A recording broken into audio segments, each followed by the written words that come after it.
भारत के छोटे से शहर सीतामऊ में शंकरदास बैरागी नाम का एक भक्त पुरुष रहता था। 25 साल से हर सुबह मोनो नदी के किनारे सूर्योदय की ओर मुंह करके तुलसी की माला फेरता। हरे राम, राम राम हरे हरे। 16 माला, 32 माला, कभी कभी 64 माला।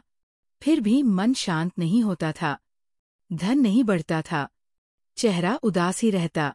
लोग कहने लगे, ये वो आदमी है जो जपता तो बहुत है पर मुस्कुराता कभी नहीं।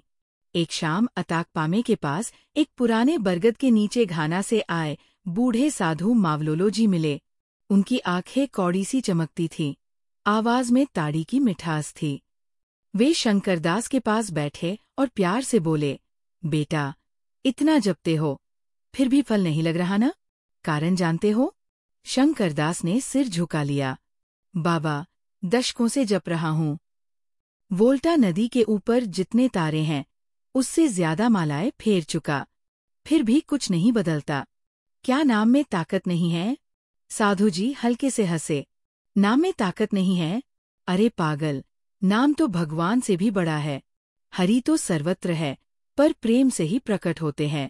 बोलो सच सच, माला फेरते वक्त 10 अपराधों में से कोई अपराध तो करते हो ना? शंकरदास चुप रहा।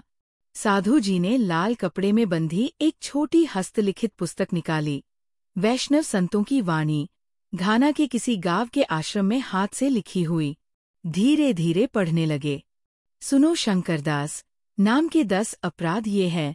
साधु सन्यासी या अपने गुरु की निंदा करना, शिवजी और विष्णु भगवान में भेदभाव करना, गुरु का अपमान या अवहेलना करना, वेद पुराण शास्त्रों में अश्रद्धा रखना, नाम महिमा को कल्पना या बढ़ा चढ़ाकर बताया गया समझना, लोभ लालच के साथ जप करना, लोमे में बड़ी दुकान लग जाए, अच्छी लड़की से शादी हो जाए, शास्त्र निषिद्ध पाप कर्म करते रहना, नाम जप को साधारण कर्मकांड या दूसरे धर्मों के बराबर समझना, जिनमें श्रद्धा ही नहीं, उन्हें नाम की महिमा समझाना।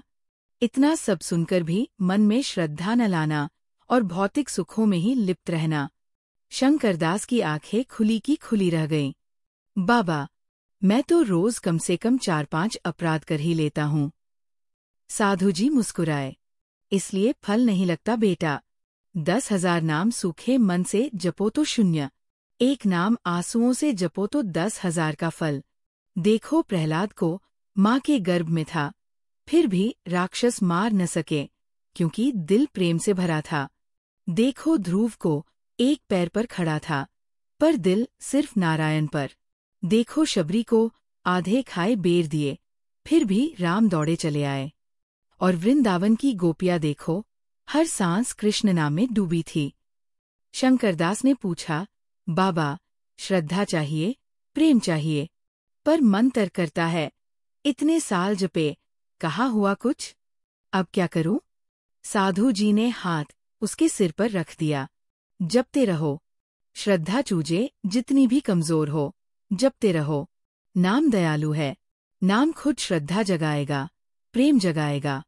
एक दिन अचानक माला फेरते फेरते आंसू बहने लगेंगे और तुम हंसते रोते एक साथ कहोगे, वह आ गया, बांसुरी लिए खड़ा है। उसी रात बरगद के नीचे शंकरदास ने फिर शुरू किया। इस बार गिनती नहीं की, बस बच्चे की तरह पुकारा, राम राम। अकरा में दुकान का लालच भूल गया, शादी का प्रस्ताव भूल गया, सब कुछ भूल गया, सिर्फ दिल का दर्द रहा। 3 महीने बाद सोकोड़े के बाजार में लोग देखते, एक नंगे पाव आदमी नाच रहा है, आंसू बह रहे हैं, माला लहरा रही है, जोर जोर से गा रहा है, हरि व्यापक सर्वत्र समाना, प्रेम से प्रकट हो जाना। लोग पूछते, शंकरदास पागल हो गए? वह हंसते हंसते बोला, हाँ, प्रेम के पागल हो गया। नाम ने पागल बना दिया। उस दिन से जहाँ भी शंकरदास जाता, ओती नदी के किनारे हो या पांडों के कोको के खेत, लोग उसे देखते ही शांति महसूस करते। कहते, ये असली नाम जप का फल है। तो याद रखो भाइयों बहनों, कितनी भी माला फेर लो, लाखों करोड़ों नाम जप लो, पर इन 10 अपराधों में से एक भी दिल में रहा तो माला खाली की खाली। अपराध छोड़ दो, दिल को बेसहारा प्रेम से भर दो। फिर एक नाम, सिर्फ एक नाम आंसुओं के साथ काफी है, क्योंकि नाम कोई मंत्र नहीं, नाम तो स्वयं भगवान है, तुम्हारे प्रेम की राह देखते हुए। हरे कृष्ण।